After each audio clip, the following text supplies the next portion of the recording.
অন্যদিকে ষষ্ঠ উপজেলা পরিষদ নির্বাচনের প্রথম ধাপে কুমিল্লার ৪ উপজেলায় নির্বাচন অনুষ্ঠিত হবে তীব্র গরমের কারণে। একটু ঢিলেঢালাভাবে প্রচারণা চালাচ্ছেন প্রার্থীরা।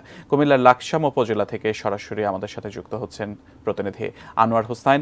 আনোয়ার, গরমের প্রভাব ঠিক কতটা নির্বাচনের প্রচারণায় পড়ছে?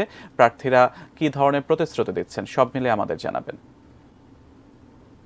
জি রেজওয়ান, যেমনটি আপনি বলছিলেন যে ষষ্ঠ উপজেলা নির্বাচনের প্রথম ধাপে কুমিল্লার ৪টি উপজেলায় নির্বাচন অনুষ্ঠিত হওয়ার কথা রয়েছে, যার মধ্যে কুমিল্লার লাকসাম, মনোহরগঞ্জ, নাঙ্গলকোট এবং মেঘনা উপজেলায় নির্বাচন অনুষ্ঠিত হবে।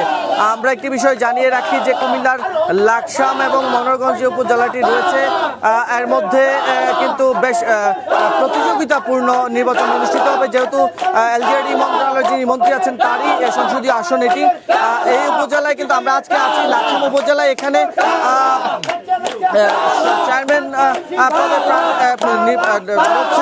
চেয়ারম্যান প্রার্থী হিসেবে লড়ছেন ৩ জন, ভাইস চেয়ারম্যান হিসেবে লড়ছেন 2 জন এবং মহিলা ভাইস চেয়ারম্যান পদে কিন্তু 2 জন প্রতিদ্বন্দ্বিতা করছেন। তো আগামী 8 তারিখ যেই প্রথম ধাপের যে নির্বাচন অনুষ্ঠিত হওয়ার কথা রয়েছে, এখানকার যেই পরিস্থিতি বলছে যে সাধারণ যে ভোটাররা রয়েছে তারা বলছেন বেশ স্বতঃস্ফূর্তভাবে এখানকার প্রচারণা চলছে এবং আগামী 8 মে যে প্রথম ধাপের নির্বাচন অনুষ্ঠিত হবে, এখনকার যে পরিবেশ আইন শৃঙ্খলা রক্ষাকারী বাহিনীর পক্ষ থেকে জানানো হচ্ছে পরিবেশ অনুযায়ী সুষ্ঠুভাবেই কিন্তু নির্বাচন হবে বলে তারা আশা করছেন। তো কুমিল্লার লাকসাম থেকে উপজেলা নির্বাচনের প্রচারণা নিয়ে পরিস্থিতি নিয়ে আমার কাছে ছিল সর্বশেষ তথ্য। সিয়াম রেজওয়ান।